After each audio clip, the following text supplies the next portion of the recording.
watching all the world go by now, underneath the hazy sky now. Got my ticket for the long ride. Yeah, from my park bench perspective, got that wide-eyed view on life. My park bench perspective, helping me to win the fight. How you doing, Mike Hammer? Carlos Figueroa, I'm doing wonderful. How the heck, H-E-double-L toothpicks or whatever are you? I'm doing really well. I'm really happy to be here on the bench with you. It's been a while since we've done a show, so I'm excited to record. What was it, last week? I can't remember. Time doesn't fly by. It kind of goes by each second, but seems like sometimes there's points where it felt like yesterday and it was a week ago, but it seemed like it could have been a month ago. But I think it was a week ago. You were either profound or lost in space. Yeah, you're kind of like Ringo. Ringo would come up with things. Yeah, Ringo or Yogi. The Haight-Ashbury days come back sometimes. They make appearances. So I got a surprise for you and the fans today. Yeah, I like surprises. It's like Cracker Jack box. This is Cracker Jack box stuff. I think we can build it up that much. We have a special guest on the show, somebody you may know. I know her as Michelle Hammer, but I'm going to mispronounce your name, Michelle Beaudry. You said it right. Hey, how are you, Michelle? I'm doing as well as can be expected after breaking my tibia. Sister Christian fell down and went boom in the shower. And it's like, you have hold bars? I'm going to be getting them. It's a move that I've made several times in the shower and never slipped, but this time I slipped. And she doesn't only sing in the shower; she sings and dances. Yeah, I dance. It was that dance move from Dances with the Stars that I screwed up. But I will just say to your baby brother to not have so much glee, because we have now entered hip breaking age. Okay, so God, go I. Okay, that's what I said. I said, hey. I said to her, at least it wasn't a hip. We got time. But it was funny. I mean, any day that I can get in my underwear without falling is a good day for me. Yeah. I know this is a surprise because I mentioned to Carlos about you, Michelle, mentioning that listening to these podcasts, hearing the same voice of mine for 60 years, sometimes you feel like I'm there in a conversation present with you to the conversation, and you sometimes start talking at the phone and realize that I'm not there. And trust me, I know we're both blonde, but I know we're not that blonde, so everybody can make assumptions, but get on with it. Right. So I've heard that you've said that Mike doesn't always portray things accurately, or at least your perspective is different sometimes with some of his stories. Yeah. I come from an older sister girl perspective. And I don't. No offense to men, but men have different perspectives than women. Absolutely. They just do. Yeah, no, and that's actually what I made a career out of. You got a bunch of people that were there, but they all have different versions of what happened, and so then we got to have rules to figure out what happened. But you're on the bench and what equal time, so if you need to set the record straight on anything your brother has said now or in the future, you just know how to get a hold of us. Yes, and we are sitting. Yeah, we are sitting on the bench of perspective. Bench of perspective. So, yes. Mike, have you had your coffee this morning? A lot of it. Okay. A lot of it, yes. We're doing good there. It's nice when you can. This is the great time of year when you can. I feel bad because Michelle, now her leg has to be straight in one of those boot leg contraptions. And remember those?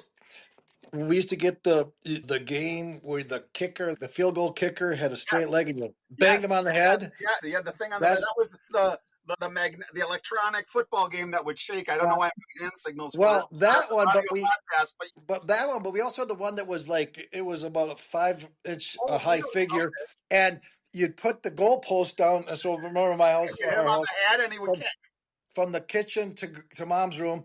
and then put the goalpost down there, and you hit him, and it was the old Freddie Cox straight foot kick. Yeah. So I picture her like that with the straight leg, just kicking things. That's what I'm doing. Kicking people, kicking things, kicking my dog. No. So we were going to talk about today concert injuries, and I know that you weren't prepared for this, but your brother started telling me a story where you got some tickets from your baby brother to a show, and there was some kind of dispute. Do you want to share that story? Yeah. So I was shortly divorced, or maybe not divorced yet. So I had a lot of anger. I understand. When you go through divorce, you have a lot of anger stored up. Some that you didn't even know you had. But I was so excited because Tom Petty, loved Tom Petty's my favorite. Got me through so many bad times. Yep. So Marty got better seats, so he gave me the seats that he had. Aww. And they were good seats. They were on the side, and it was good seats, could see. But he got 8th row, so I don't blame him. I wouldn't want him. But he gave them to me for my birthday, and I went with my friend Kelly from work. And there was this dude that was like standing there next to us and wouldn't shut up. He kept saying, "These aren't your seats." And I go, "Yes, they are." And I believe we even showed him ours. And he goes, "Then you stole them." And I'm like, "What are you talking about?" And when I wanted to watch the concert because I'm like, don't be messing with my Tom Petty listening thing. And and then he was insulting my friend. And the whole concert, he was trolling us. Whole concert. Did we use that word back then? We did not use trolling. No, a troll was under the bridge still, or jolly troll. Go ahead. No, but that's what he was doing in modern. He was trying to get to the goat, as they used to say back in the day. He was trying to get under your skin. Gaslighting you. Ooh. And I had anger issues, so it's like, don't be messing with me. And I kept saying, my brother gave me these tickets, and then so we were leaving the concert because we were at the Target Center. Okay. And they had those big column, for supports. Yep. So we're walking by that, and the guy said one more frickin' thing to me, and I said, I grabbed him by the collar, and I just pushed him to that column, and I said, sorry, folks. I said, if you say this to me one more effing time, I'm going to have my brother Marty have someone kill you because he knows people who can kill you. Oh my God. Don't know why that came out of my mouth. Does that to put a hit on someone? Holy cow. Does that fall under don't underestimate the wrath of a woman scorned? Have no fury.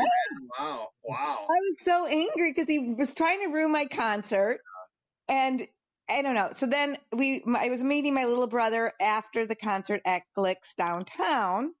Went down there, and then Marty goes, "How was the concert?" I goes, "Great," but this stupid guy next to us, and Marty knew him, and he goes, "I don't even really like that guy." I thought, well, this is what maybe that guy's listening. Yeah, well, I'm sorry, guys. If you're that, you were a dick to Michelle, and you were not allowed on the bench. Truth from the heavens. But then I told Marty went over to him and just reamed him. I don't know, new butthole, and then he didn't kill him. He didn't kill him. No. He came over and he goes, "I'm so sorry." He's practically in tears. And I'm just like, do you think I lie to you? Do you think I make up stories? Oh, geez. That's funny. But yeah, that was one of my anger moments. But I didn't ever do that again to a person. That's good for the rest of us. I have a concert fighting story I'd like to share now, since this isn't really injury, but I wanted this one to include this one. Post-divorce area for me. I was dating someone, we're not going to say her name, but she has a very similar name to you. She worked for a very large company where they would get access to tickets, so she'd always be getting tickets to concerts. And so we all go see Simon and Garfunkel at the X. It was awesome, Simon and Garfunkel. It's classic, right? And so she was chatty, okay? She was annoying me being so chatty, but the guy in front of us at, once again, a Simon and Garfunkel concert, like, he turns around and is like, "You guys shut up. Shut up." And then there's an intermission and he goes, "Am I going to have to take you outside and make you shut up?" And I'm like, "Sir, did you really just ask me to step outside and rumble at a Simon and Garfunkel concert?" I get it. She wouldn't shut her damn mouth. It bugged me too. And I was trying, right? I was trying to get her to shut up, but come on. Come on now. Hey. You might rip your members only jacket, sir. Oh my gosh. Those are the days. So that's funny. It brings up, it wasn't a concert. It was a play. at the Orpheum, Okay. The Lion King. Okay. So I'm with my first wife, my only, whatever. Your ex? And my ex, but yeah. So we're there with the three kids, and my daughter Georgia was about 3, and the boys would have been, we're doing simple math, 7 and 9, whatever. And we're watching The Lion King, and that's where they came down the aisles and stuff. And we were somebody else. But so Georgia was kind of sitting, I think, like on Monique's lap or on my lap, and or standing there kind of like watching it like in amazement, like a 3-year-old would, and making comments and wow, look at that. And behind us, this guy kept saying, shh, whispering, going, doing the shh, quiet down, whatever. And Georgia wasn't that loud. It was just, The little kids, for Christ's sake. And this person was in their 40s. And yeah, and it kept going on. And at the intermission, he got up and he said something to the effect of, if you don't get your daughter to be quiet, and we're going to have issue. And I said, did you just challenge me to a fight? Because my 3-year-old daughter was having the time of her life watching this show and not very loud. And we're at the Lion King. I said, let's go. He go, this is good. And I'm like, you just sit there and live your miserable life and shut up. The talking isn't bad. I get you don't want to interrupt anybody, but it wasn't. But it's It wasn't little like, kids. What do you expect? It's yeah, a play for little kids, for God's sake. exactly. And you expect them to react. Everything is exciting or boring. Nothing. But I was just like, I can't believe I'm like, you really just challenged me to a fight at the Lion King. Something else. And then the wife was sitting there. His wife could not slink down far enough to hide. And he started, and people around were watching this. They're all looking at him like that shameful, everyone stares at you look. And he's also like, you had a not similar, but similar incident. You were with your kid. I wasn't there, but the one year where I thought that I wanted to have Viking season tickets, which I did. And then I ended up going to 2 of the 10 games. Yeah. I gave you the Viking Packer game. And I know which one of your sons is the Packer fan? Brady. And Brady had his big #1 foam finger, and some Viking fan was being an asshole saying, get that out of here, or something like that to him. It's seriously, come on. Yeah. We're all, Michelle can laugh at it more because she grew up with brothers that were sports fanatics, and first kids are, but you look back at it, you get older, and you're like, wow, wasting so much time, especially having spending energy and effort and wasting time in your life disliking a team of men playing, or girls, playing children's sports and getting paid millions of dollars, now close to billions of dollars. I get it. Have your alliances, have fun, but God, you want to see some really good, fun neighboring. Here's the thing. I will tell you though, having with Pam, we traveled to a fair number of Vikings games, and we had a blast at Lambeau. Packers fans are awesome. They just want to have fun. They're fun. It's a great stadium. Bear fans are like vicious and mean, and Packer fans, they just want to have fun. Vikings just want to have. Obviously, you got the percentage of dicks in every grouping, but most of them they're not like that. I've partied with stage of life. Yeah, every stage like in Lambeau. It is the hallowed grounds of Lambeau. It is. It was a blast. I'm a Viking fan, but you get chilled. It was like a bucket list item going there and seeing a Vikings game there. It was amazing. And once again, we partied with a bunch of Packer fans, and it was a blast. The only one that I've seen really bad, scary to the point of I don't want to be here. We were in Denver, and we watched the Denver Bronco, I think it was LA Raider game at the time. Oh, wow. And we weren't wearing colors. We just happened to be in Denver and went to the game. Me and Todd, and I can't remember who else. I think Lino. And we were like getting yelled at in the line of fire. And we're like, they're like almost forcing, who do you side with? The Warriors. Who do you side with? And we're like going, man, those Raider fans, they're not just nuts. They're nuts. But yeah. I wrote about this past week about 1998 as a Vikings fan, and my heart has never been ripped out nearly as much as it was there. And I feel like the entire state of Minnesota could have been on suicide watch right after that happened. And even that, though, it's like you're sad for them, but I don't know. I guess I've never wanted to rumble with somebody because they like a different team. And then I don't gamble on sports, so I don't have that element of psychoticness that some people have to sports. They got their mortgage writing on it. That's good. So Michelle was funny. I was over there. My daughter went over this week because Steve, her hubby, he's gone during the week for work. And I always forget. My mom would too, but my sister really gets into the Twins games. And she's speaking me and Carlos's language. And it doesn't surprise me, but sometimes it slips my mind, maybe because I'm frustrated with the Twins and where I want them to be and where they are. But she knows all the info. And we have gone to a number of games. We used to go with my mom once a year, and that's fun. But we were sitting there, and I went over to visit her and my daughter, and she's the game's on, and I'm like, that's right, this is something that you enjoy as background. I think there were kind of the prior generation was the radio, because I was always my dad's sister Luce, who really didn't speak English, but she'd always have the Twins on because she was always so excited. Her daughter Virginia married a man with last name's Blake, and they had a son named Casey. So back in the 80s or 90s, when the Twins had a third baseman named Casey Blake, she's, oh, that's my grandson's name. She's all excited. I'm like, how do you know that? I'm like, oh yeah, she listens to all the Twins games. Michelle, how do you remembering getting into the Twins? Your kids played ball, but me and you, Dad, me. We had a baseball family. It was all about baseball. It was always baseball. And I was, to be honest, I was very jealous that I couldn't play Little League.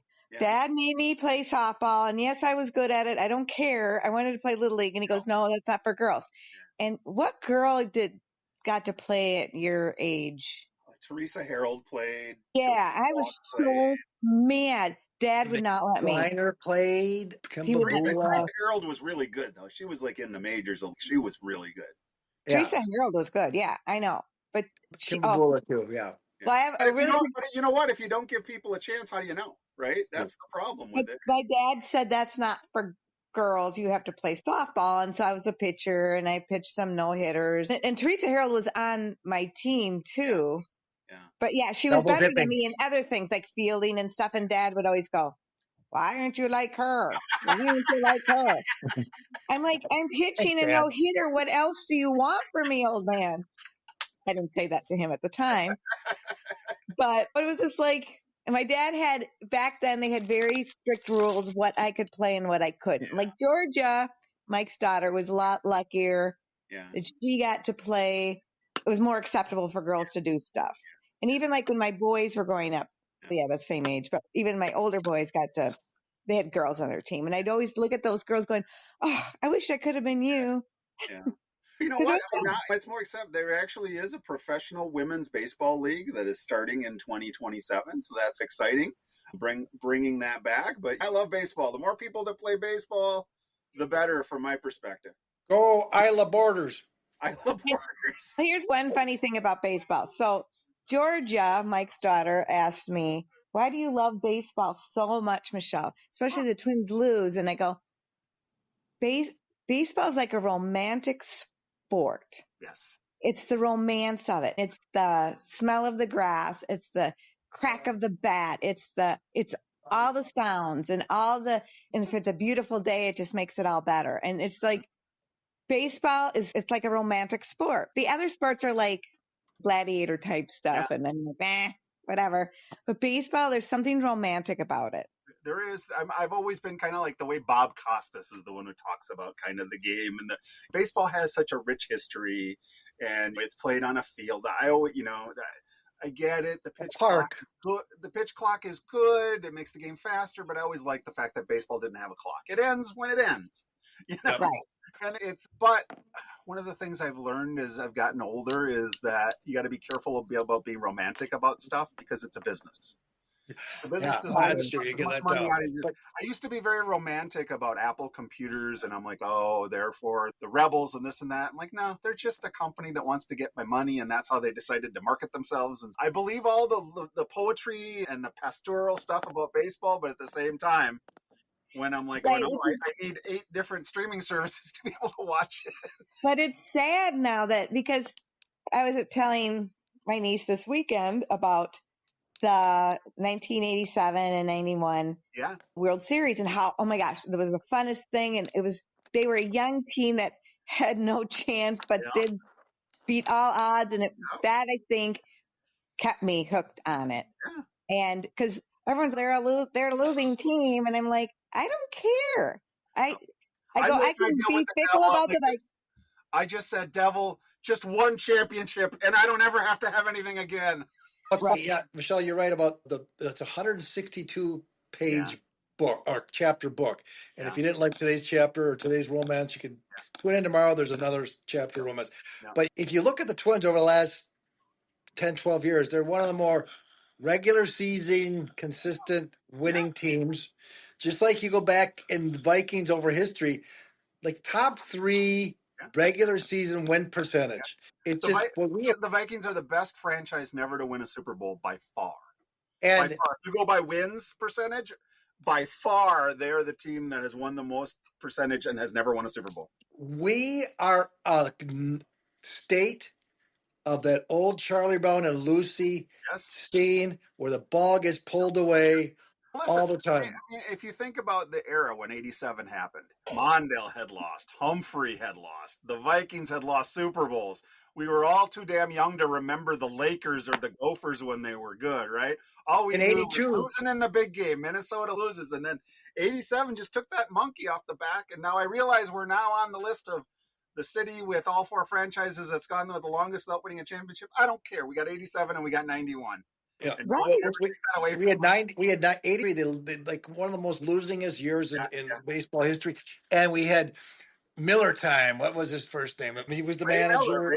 Ray Miller, and it was just terrible. And he left, and we had the Ray Davis or whatever, and then Brunansky, Herbeck. But you know what? Here's the thing that they did with that team that they don't allow anymore is that team lost 100 games together before, and they stayed together. And they lost together, and they learned to play baseball together. And now it's rookie instant. Is he out there? Is he producing? Okay, we got this wave. We got to open the window, this and that. And it's like going, they just let these guys get some experience. When you just wonder how many guys, if they'd have given them a chance, they could have found but they don't anymore. Now it's like you're in. If you don't produce, you're gone. They don't give people a chance. And that's the sad.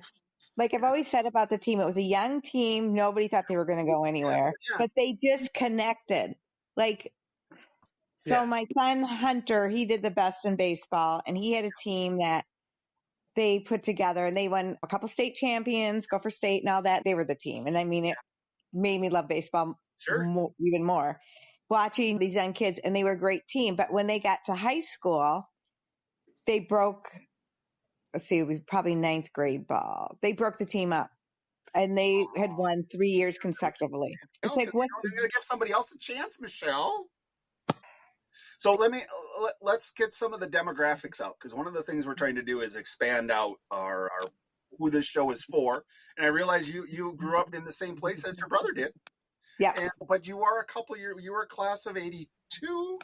Correct. All right. So Mike was around you because you had your friends over and stuff like that. But you guys, to me, 82, that was like completely different. I didn't interact with 82s because I was funny. I hung out with a lot of Mike's friends. So where were you, Carlos? I was probably at home watching Hogan's Heroes. But did you go to your prom? Yes, but I went with an older guy out of high school. I don't know if I loved it. Okay. Where was it at? Where'd you go to dinner? It was at what is now the Sheraton by West End. Sure. Okay. What was the tree originally, you think? Maybe? I don't know. Remember. Yeah. Somebody will call in. One of the callers will let us know. Jamie, look it up. It was okay, but I just remember, back then, and parents don't let their kids do that, which is smart. Yeah. We rented hotel rooms at the Holiday. They wouldn't let us rent them there, but we did it at the Holiday Inn, a little around there. And then we're supposed to have a pre-party and after party and all of that. And I don't know. It just got so convoluted, and I just, And then my boyfriend, because he was older, was bored with the whole thing. And so it just the whole thing was ruined. So girls out there, pick your prom date because it'll ruin it. Pick one at your age because you'll have a lot more fun, especially one at your school, even if it's just a friend, because people who you bring in from the outside, they're not going to have fun, and they just kind of try to ruin it for you. That's weird. You might have heard it, but I don't know, Carlos, you know this. A lot of times girls go together like 5 or 6 together to prom as a group. Yeah. And I guess that's the thing. I wish they would have done that back then. Because Yeah, you me and look at a Kossi and lot of women Kenny who could said have I gone never got to together. go Oh boy. to my prom because nobody asked me. Yeah, that sucks because I actually did that. I'm trying to get engagement for the show, but I love St. Louis Park. That's the reason I do this show, and that's why I post on stuff. I love hearing stories about St. Louis Park and other people's lives in it. To me, that's what I'm trying to get. But I asked people about, hey, what'd you do your prom? And I got so many, and nobody asked me. I asked this boy, and he told me that I wasn't not in his league. I'm like, holy shit! I'm sorry I said anything. I feel bad. It is I don't funny. want to A lot of it's memories for people. I'm just trying to get conversation going. a lot of it isn't the Hollywood No. style thing. For a lot of people, you find out. I didn't go to my senior prom. I went to my prom as a junior. I don't know, junior prom. I don't know. I don't know. Just got whatever. There was Sadie Hawkins and there was homecoming. But I just remember having to put a suit on a few times and go. But I think our homecoming was at the rec center because the gym floors were getting resurfaced. And it was cold out there, but we at least had jackets and pants on. I remember the girls in dresses were freezing. But I remember, was homecoming dance a big thing? I don't remember going to homecoming. I remember I don't think it was. It wasn't really a dance. Prom, but I don't remember homecoming other than the game itself. Yeah. And then remember we had those sororities in school. I don't remember that. They had the she dance. That was the other formal. I think they did that instead of Valentine's dance.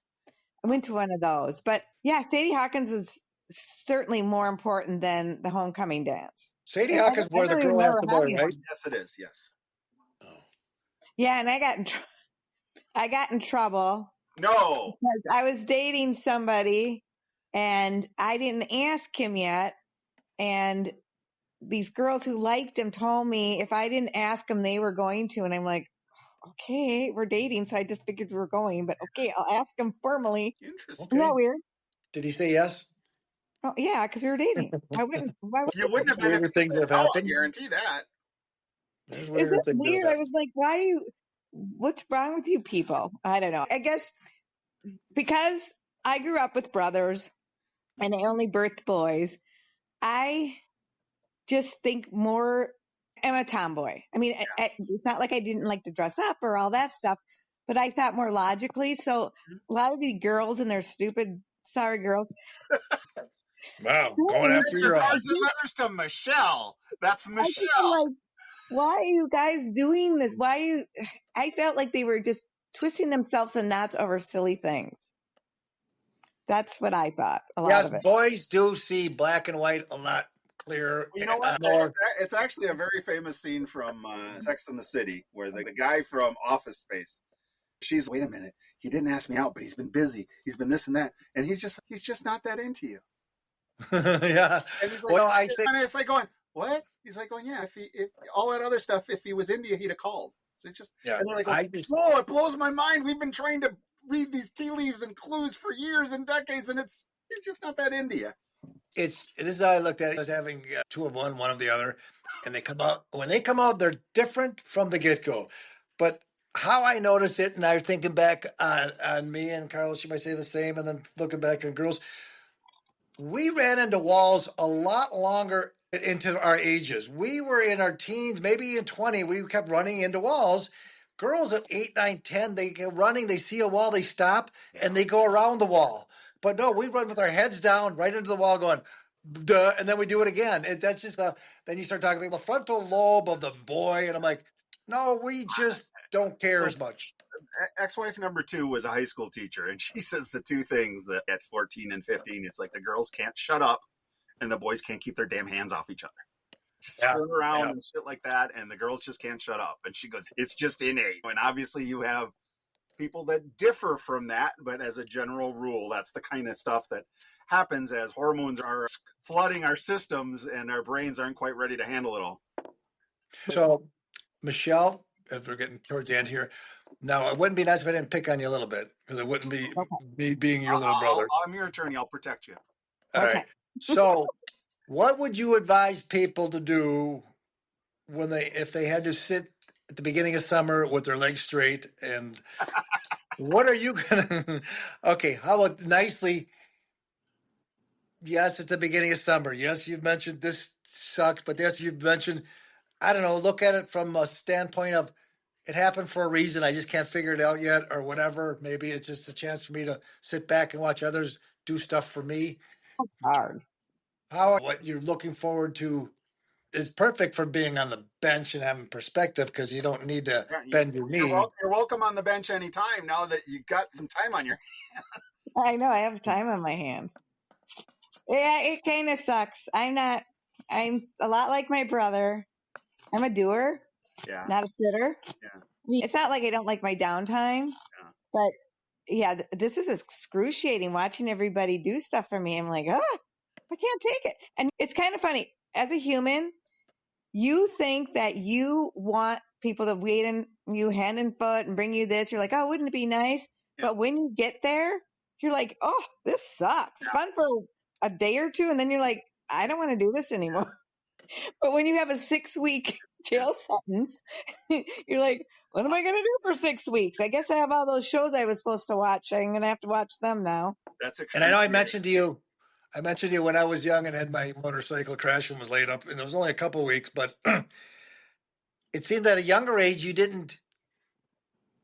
you weren't in the position of always doing stuff, especially if you had kids and stuff. You always had something to do. Yeah. So I remember back then I just laid there and it was pretty chill, pretty cool. But nowadays at this stage of my life, you'd be like, and part of it is no matter what, I think for me would be that you were pretty young still. You had not raised human beings at that point. No, I didn't really have we were young and our mom being divorced. We kind of all pitched in, but it wasn't like I had to be responsible at that age. For my sister never had to, and my brother by that time we looked after him. By that time he was a late teen, so he was fine.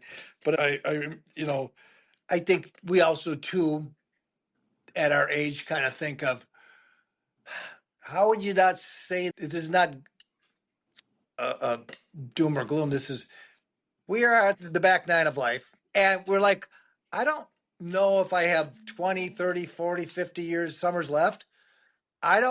When you're 20, you're like, I got a bunch more. When you're our age, you're like, I don't want to waste one summer. Yeah. Sitting on my butt. So and you're probably going, I hope it's the rainiest summer. I will change it. I don't like the back nine. I like kind of the paraphrasing the Beatles, which is you and I have memories that stretch out farther behind us than the road ahead. Yes, this is true. And Michelle's just hoping for a rainy summer so she can look at the rest of the people and go, your summer sucked too. No, I'm not like that. I don't want it to be rainy all summer, but I'm just annoyed. I'm extremely annoyed, and I'm trying to come up with ways to get around. That's coming on the bench was one of the things that you could do, and you're welcome back. Thank you. But I just want I hear your perspective, and it's a good perspective, both of you. I want you to know I fully enjoy your conversations, and you're a good match. And Michael Ice. Sometimes when I listen to you, I want to talk to you, and I'm like, oh wait, it's recording. Funny, Carlos. We could possibly, because this just happened when we do our role reversal. Yes. Sessions. She was obviously me and her and grandma and mom and Judy. So that might be a good point to have you on there since it's still fresh in both our minds. Are you saying that she's the old lady in the family you guys got to take care of? Is that what you're saying? No, I'm saying we took care of the old lady. Oh, okay. That's inverse. We took care of grandma Judy, and it's fresh and it's still less than a year. So she'll have a lot of her perspectives on role reversal. And two, she's getting to the point where soon our kids will be doing what we just did for our mother. But hopefully later rather than sooner. But Michelle, thank you so much for joining us here. Thank you for having me to your show. It's awesome. It's fun. Hey, Carlos. Yes. If we put this in written, then so let it be written, so let it be done. Next week we're doing a real bench. We are going to find a bench perspective. We are going to start roaming around St. Louis Park starting next week and doing. If anybody has a bench in mind, let us know. In St. Louis Park. Or if you'd like to be interviewed or you want to be on the show, please. We definitely want guests. We want guests that went to the high school in the 50s, 60s, 70s, 80s, 90s, 2000s. We want to hear everybody's experiences in St. Louis Parks. It sounds good. There's lots of benches in St. Louis Park. There are, yeah. All right, everybody. Thank you, Michelle. Thank you, Michelle. You're welcome. Carlos, Michael, good talking. Out, everybody. Carlos and Hammer out. Watching all the world go by now, underneath a hazy sky now. Got my